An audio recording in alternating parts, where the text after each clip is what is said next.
Hi everybody, it's Sarah Cray with Let's Make Art, and today we are doing our June watercolor calendar project, Abstract Fireflies. For those who don't know, we have come out with a watercolor calendar. It's what it sounds like. It's a calendar made out of watercolor paper. We watercolor projects on it every single month. We do the month before the upcoming month so you can enjoy it all month long. The idea is that at the end of the year, you'll have this gorgeous watercolor calendar hand painted by you that you can either keep or gift. These are dateless, so they can last for as long as you want. And if you are intending to gift them, I suggest you buy like a few of them and like batch paint these. And if you just like do it every single month, take a half hour, an hour every single month, and by the end of the year, you'll have some wonderful gifts. So that is our intention. And I am super excited to dive into this project. Okay. All right. So for this project, we're going to be doing it in 4 steps. Our very first step is we are going to do our light. Our second step, we're going to do our medium. Our third step, we're going to do our dark. And our fourth step, we're just going to do our details. Okay. It's a revelation, really. That's right. All right. And we are listing all the supplies that we are using in the caption, but please feel free to use whatever supplies that you have on hand.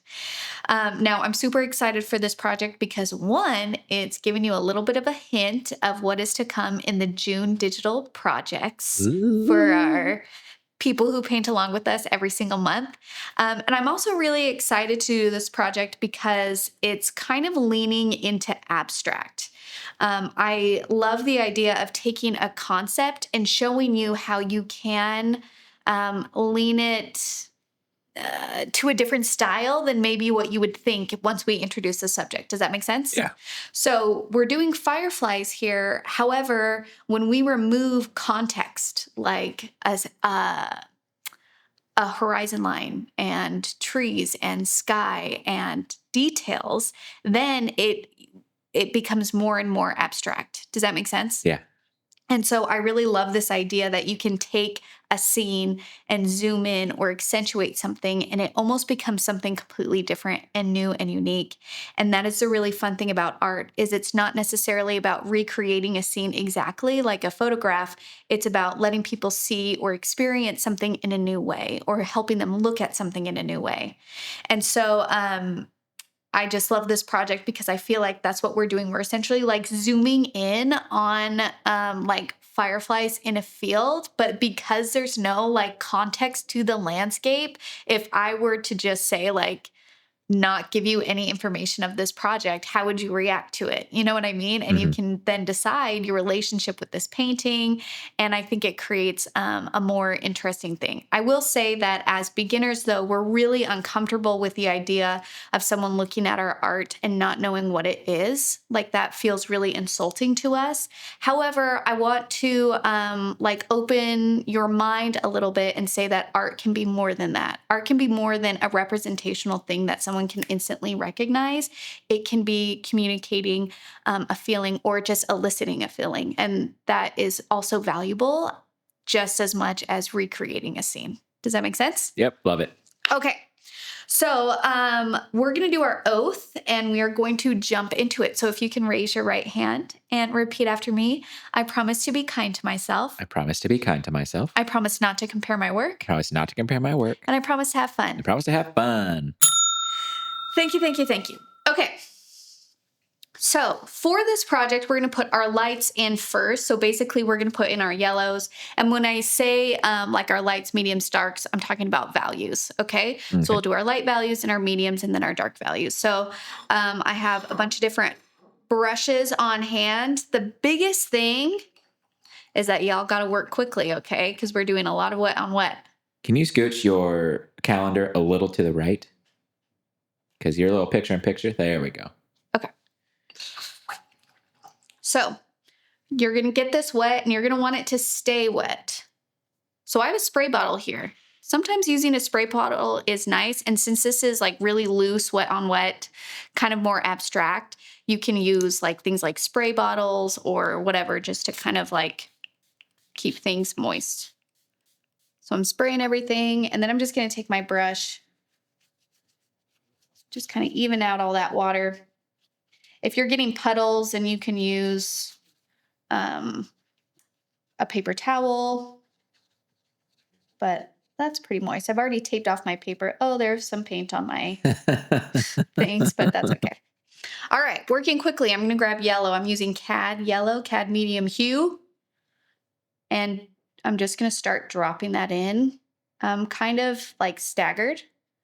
I'm going to let some be brighter than others. Great, that's it. Good job. Step And you're one, done. done. Now what we're going to do is I'm going to start grabbing some Undersea. You can mix Undersea with some yellow. You can just grab Q Gold. You can mix Phthalo blue with Q Gold to get a brighter green. But basically, we just want to start introducing green to our painting. Now notice that I'm working around the yellow. You know what blew my mind when we moved to Missouri? What blew your mind? Well, I had never seen fireflies before. Yeah. They're beetles. Yes. They're little beetles. I thought they were actual flies. Yes, I thought so too. And hold on one second. I'm Okay. doing a little bit of orange around this yellow because when we're trying to communicate light, think of like when you look at a candle, the outer edge is like a reddish, and then goes to orange, and then it goes to yellow, and then it goes to white, and then if a fire is really hot, it goes to blue. Can you guys like picture that in your mind? Mm-hmm. So then whenever we're trying to communicate fire or light, we need to have hue changes, which is color changes that transition, and that is going to give us that sense of warmth. And notice that I'm just working very quickly and being very, very loose with my mark making. But yes, as Michael was saying, for those who have never seen fireflies in person, they just look like long, skinny beetles when they're not lit up. And then they just light up for a second. They just flash. They're enchanting. They live in woods, I guess. They like are tree creatures.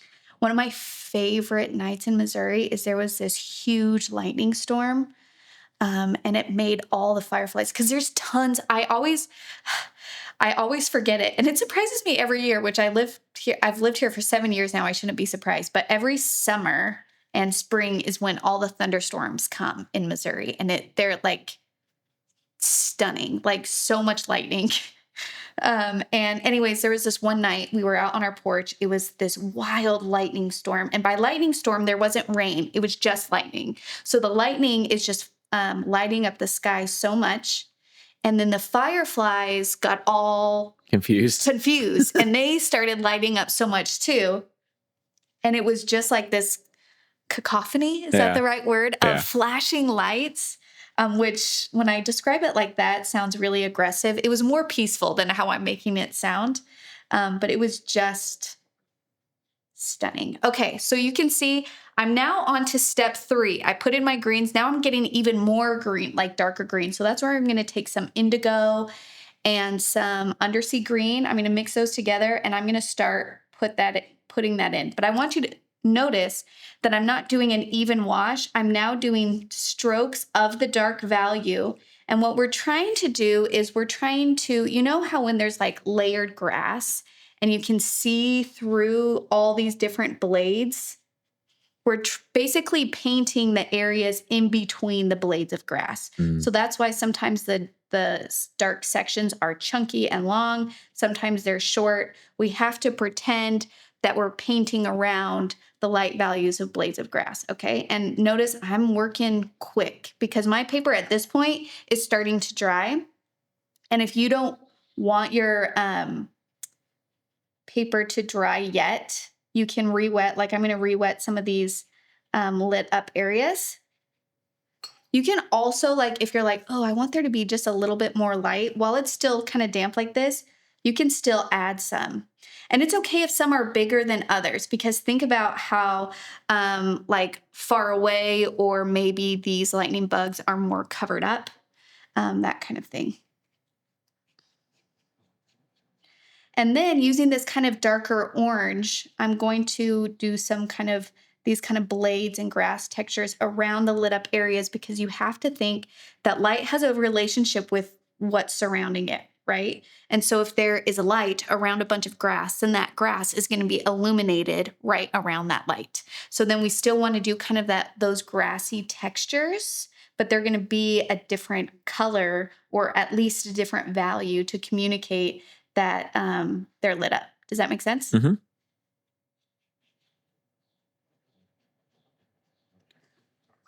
I love this already. I love this project because even though like you might be like, what's going on here? I think it's still really beautiful. Um, and sometimes people think that if something looks wonky, that it's abstract, which I was taught when I took art classes that abstract meant non-representational. So if you can look at something and tell that it's a vase of flowers, just because it's a funky vase of flowers, that doesn't necessarily mean it's abstract. But people sometimes use it as a catch-all term to like uh, embrace wonkiness, which I'm all for. Like, let's embrace all of the wonkiness. But I would say that that's probably a bit more stylized as opposed to abstract if it's strongly representational. If you can very much tell what's happening in the painting, then I challenge that kind of abstract labeling. I will say, too, though, that like that's what I was taught abstract art is. There could be other definitions that are maybe more correct. But that's kind of how my teachers explained it to me. So I hear people say that like Picasso's faces and stuff are abstract. That wouldn't be correct by that term because you could tell it's a face. Yeah. So Picasso is not an abstract painter. He is a what painter, Michael? Do you know? I always mix it up. I'm going to get it right. Yes. Cubist. Yes. I always say cubalist. It's so cute. And that a cubist painter is someone who uses a lot of like geometry and shapes within their painting. And that is how there's a lot of different styles. But like if you were to think of like Jackson Pollock, who does the splatter painting, that's abstract expressionism. So that you don't look at those splatter paintings and say, oh, yes, It's a cat. that's a sneak. No, I don't know. But so think of basically some famous paintings that you know where it's basically a relationship of color and texture with each other. That's probably more closely related to abstract than Picasso or I'm trying to think of someone else like Salvador Dali or something like that. Salvador Dali is surrealism. That means dreamlike.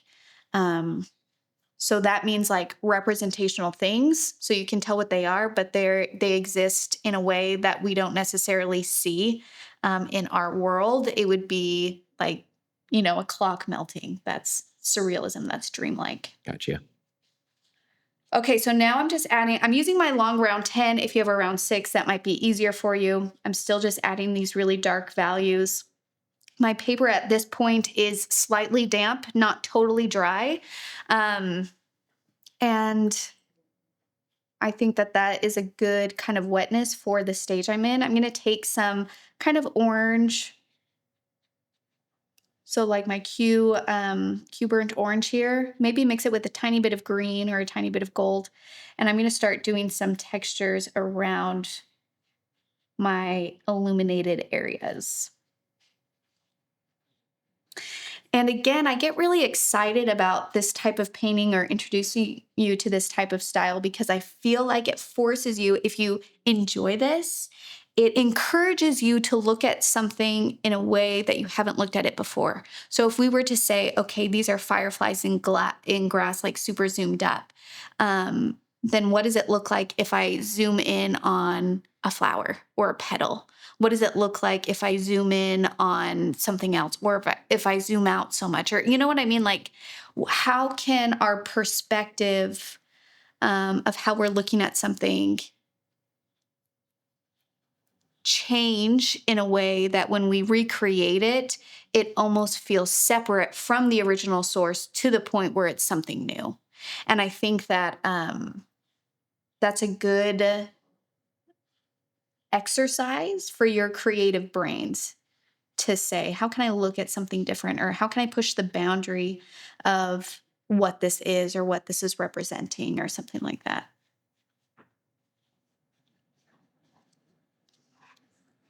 And I love the movement of these brush strokes. Now, remember, you're going to be tempted to just want to paint blades of grass over and over again. And I'm going to like pause you and say, remember, we're trying to paint the sections in between the grass.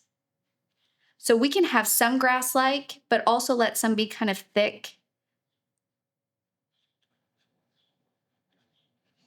Because if we do that, then we'll get some interesting kind of movements where if we only paint long, thin lines over and over again, what we're then getting is hair, Mm, you know, yep. which is not bad because that's the really fun thing about this painting is Could be fireflies in hair. it could be fireflies in hair. It could be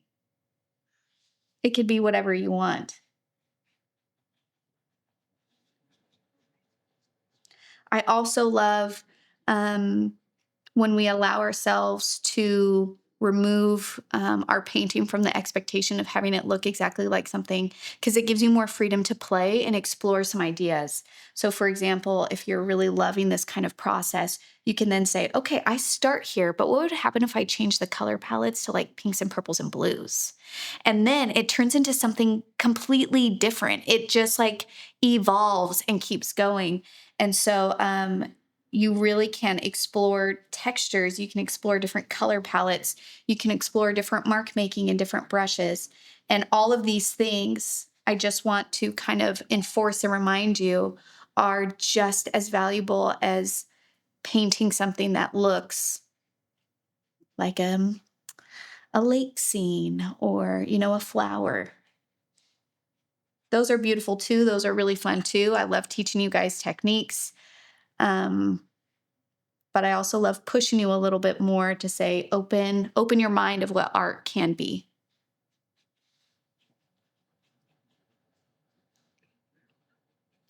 Okay, and I'm just going to, oh gosh, and I just like look at all of the movement in here. Doesn't that just, it feels like movement, but it feels peaceful movement, Yeah. almost like wind or water in a river or something like that. You see that? Yep.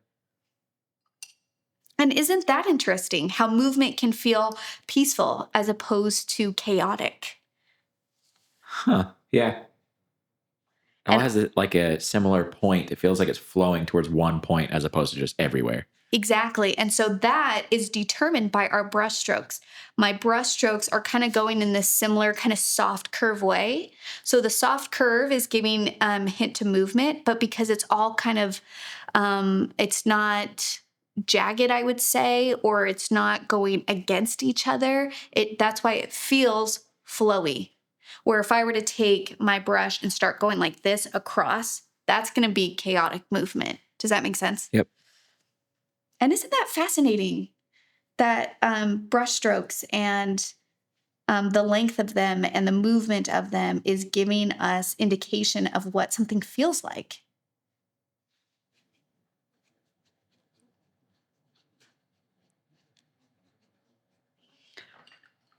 Okay, I'm going to go a little bit darker orange. At this point, I'm going to just kind of take a look at how I'm feeling about my painting in general. I went a little bit bigger with my lights here than I did in this one, but what I am missing is I really do like that strong sense of orange.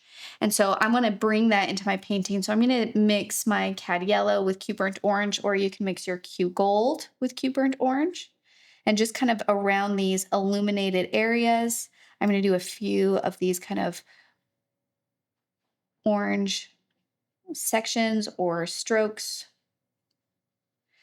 You can also just introduce the orange as a wash. If you don't like the look of the orange strokes, you can just blend it out. And then it's more like just a wash. Do you see that? Yep.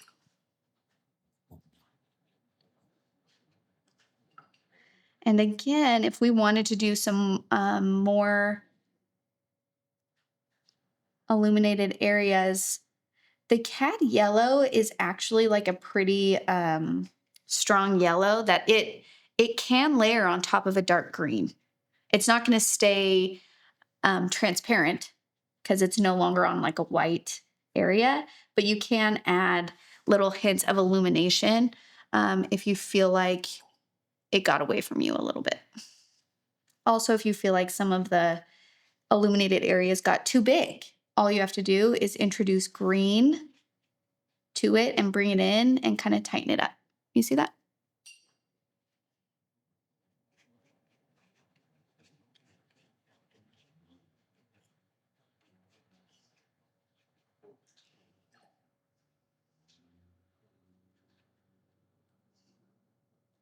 And if I were to just give the hint of illumination, it would just be like the starting of the change of the warmth.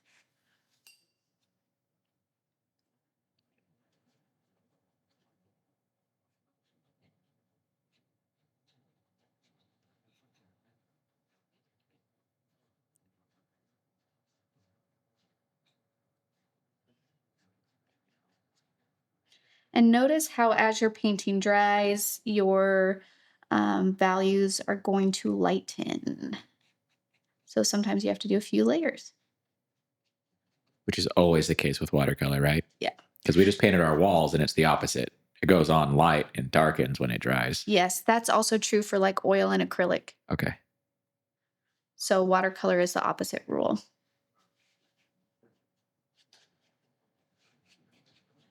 I will say though that when it comes, it also depends on the type of watercolor that you're using. Because I have noticed that when it comes to liquid watercolors, they maintain their vibrancy. Where a lot of tube watercolors or other type of watercolors tend to just kind of Desaturate a little bit? Desaturate a little bit. Mm-hmm. But liquids, those suckers stay bright. Okay, so what I'm doing now is I'm drying this to kind of see how everything winds up or ends up value-wise to see if I need to do more darker values or make any adjustments.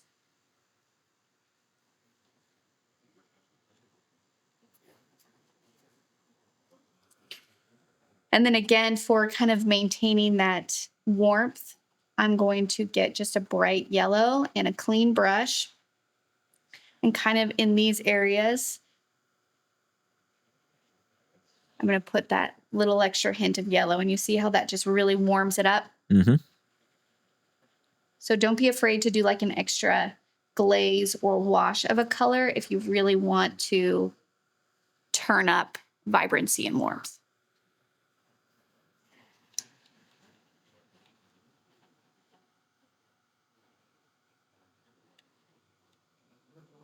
This actually reminds me of one of my favorite paintings ever done by Whistler. It's called Nocturne in Black and Gold, number 30 something, I think. Right? That's what it's called, isn't it? I'm looking. Nocturne. It's kind of an obscure name, and I should absolutely know my favorite painting of all time. I should know its name. But I always get confused because it's kind of a weird name. Nocturne in Black and Gold, The Falling Rocket? Yes, Nocturne in Black and Gold, The Falling Rocket. This is in our house, right? Yeah. I got this for you. Michael had a large print of it on canvas, and it's hanging in our house. Or I was in an art heist. It's the original. It's the original. It's not. Don't come to my house. It's not. Michael, can you put the painting up right here? Yes. Okay. And what you'll see is this painting is actually has elements of that kind of abstract because you can't totally tell what's going on. It's like a night scene. There's like fire and all of this kind of stuff. It's rocket falling, right? Is that The Falling Rocket? Falling Rocket. And actually, when this was released to the public, art critics hated it. They thought that Whistler was like making fun of them and making fun of art because they're like, you can't even tell what it is. You know what I mean?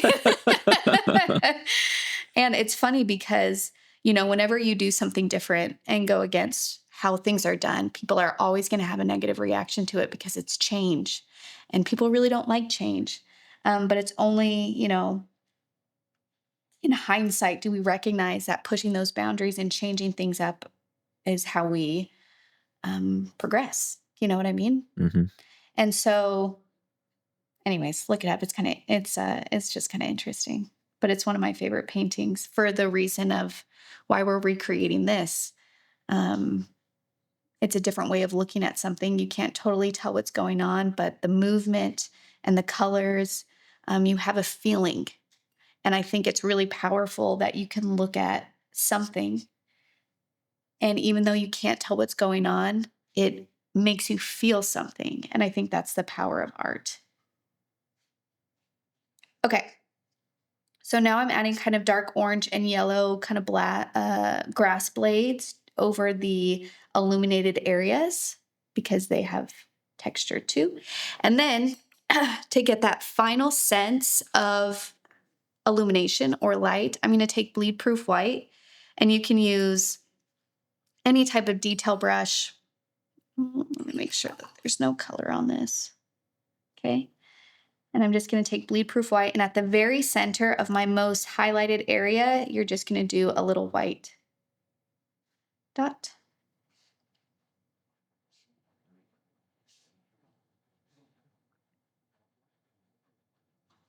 And you see how that just makes it kind of pop a little bit more. Mm-hmm. And if you're feeling really edgy and okay with taking things to a place that's kind of weird, if I were to add a little bit of like a star type of texture where I drag the color out, the white out and side to side.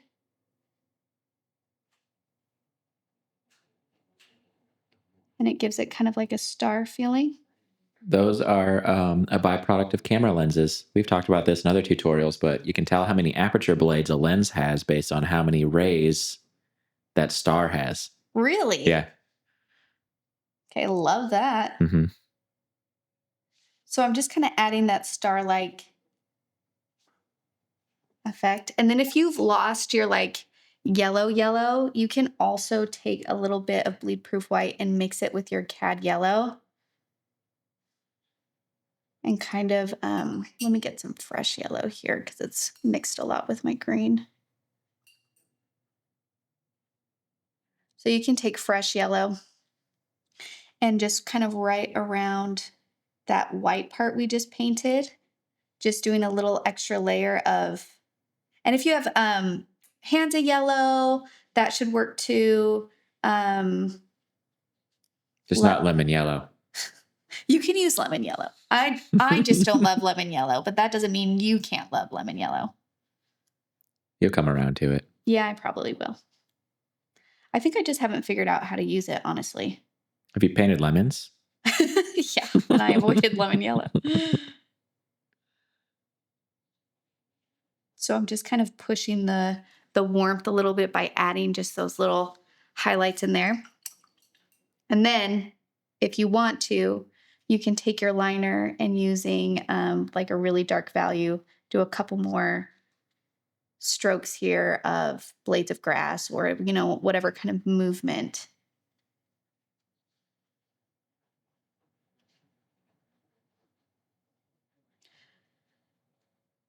I also know that painting things like this is really scary. And I think a lot of it is because we want people to recognize that we're good at something because that validates our time doing it. But I just want to say that the point of creating and painting is for creativity. It's for the act of creating something. And that is where you receive the benefits. And unfortunately, we've kind of created this system within our society where unless it can make money, or unless you're really good and going to be in museums or something like that, then it's not worth your time. And because of that, we have really lost a lot of joy in our life. We refuse to let ourselves find joy in hobbies because we think, oh, I can't make money or nobody can tell what this is. People laugh at this, blah, blah, blah, blah. So it's not worthy of my time. So I'm not going to do it.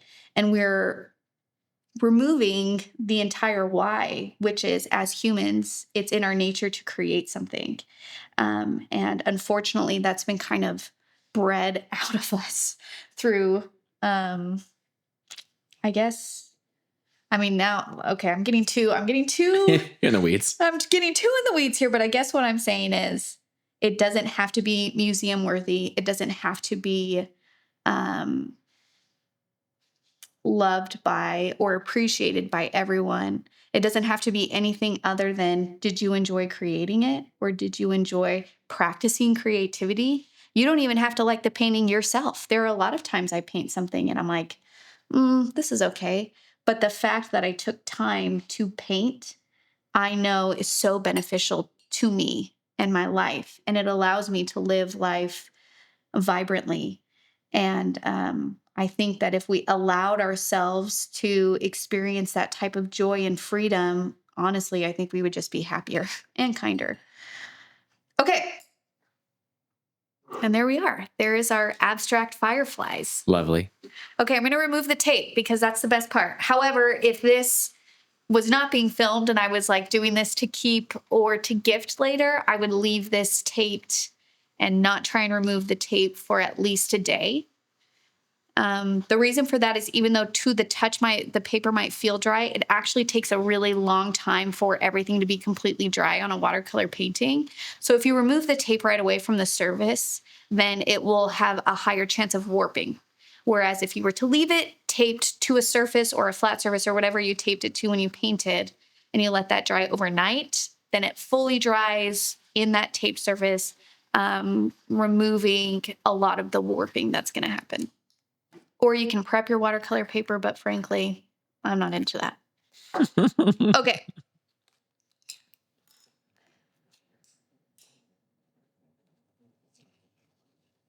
Carefully remove it away from your paper.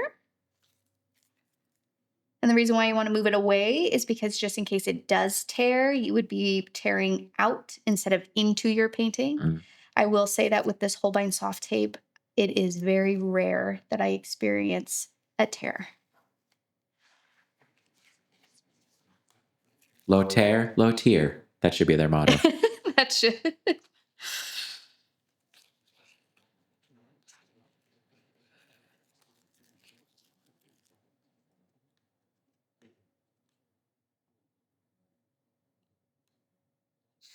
That guy doesn't want to come off. I know. He's like, no, leave me. 24 hours. Don't remove me yet. Dang, love And it. there is our, let's flip it so you can see the date. Hopefully it's June. Yes. There's our June project. So. Let's see the other ones quick before we go. Okay, we want to do a total. Yeah. All right, let me start. We have January, Lovely. February, Stunning. March, Elegant. April, Captivating. May, Excellent. and June. Awesome. Stunning. Stunning. Scottish stunning from Sarah. And again, this is a little hint of what you can expect for the digital projects that we do that's going to be coming up in June. If you have no idea what I'm talking about with that, every month we come out with digital projects as like a packet for experienced beginner / intermediate watercolorists. We paint them together as a community. It is fantastic and super fun. If you want to join a watercolor community, that's called Let's Make Art Watercolor on Facebook. It's a very large group, but also very supportive and kind. And also that digital monthly package is how we're able to continue to create content for you on YouTube for free. That kind of supports our business. So, it's on letsmakeart.com. It's on letsmakeart.com. You can buy the calendars on there. If you're interested in maybe upping your watercolor game a little bit, you can join us. There's no commitment. You just sign up for the projects and paint along. This was a blast. Thank you so much for painting with me. I hope you enjoy it. I can't wait to see what you guys do with this. Please share what you paint in the group and also take the time to comment and show support for your other watercolor artists. And we'll see you guys next time. Bye.